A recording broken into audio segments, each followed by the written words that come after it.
தற்போது இந்த திட்டத்தை பற்றி இந்தியாவின் தொழில்துறை வளர்ச்சியில் நம்பகமான பங்குதாரராக மிட்சுபிஷி இணைந்து செயல்பட்டு வருகிறது. தமிழ்நாடு அரசின் செயலூக்கம் கொண்ட ஆதரவினால் உள்கட்டமைப்பு மேம்பாடு, செயல்பாட்டு திட்டமிடல், ஒப்புதல் வழங்கல் ஆகிய துறைகளில் திறன் வாய்ந்த அரசு மற்றும் தனியார் கூட்டமைப்பு உருவாகியுள்ளது.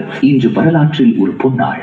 சென்னையை அடுத்த மஹிந்திரா ஆரிஜின்ஸ் தொழில்நுட்ப பூங்காவில் மிட்சுபிஷி எலக்ட்ரிக் இந்தியா நிறுவனத்தின் குளிர்சாதன மற்றும் கம்ப்ரசர் உற்பத்தி தொழிற்சாலை துவக்கப்பட்டுள்ளது. 2100 கோடி ரூபாய் முதலீட்டில் 52 ஏக்கர் பரப்பளவில் உலக தரம் வாய்ந்த டிஜிட்டல் தொழில்நுட்ப வசதிகளுடன் பெண்களுக்கு முன்னுரிமை அளித்து சமூக இருப்பது ஒரு மைல்கல் சாதனையாகும்.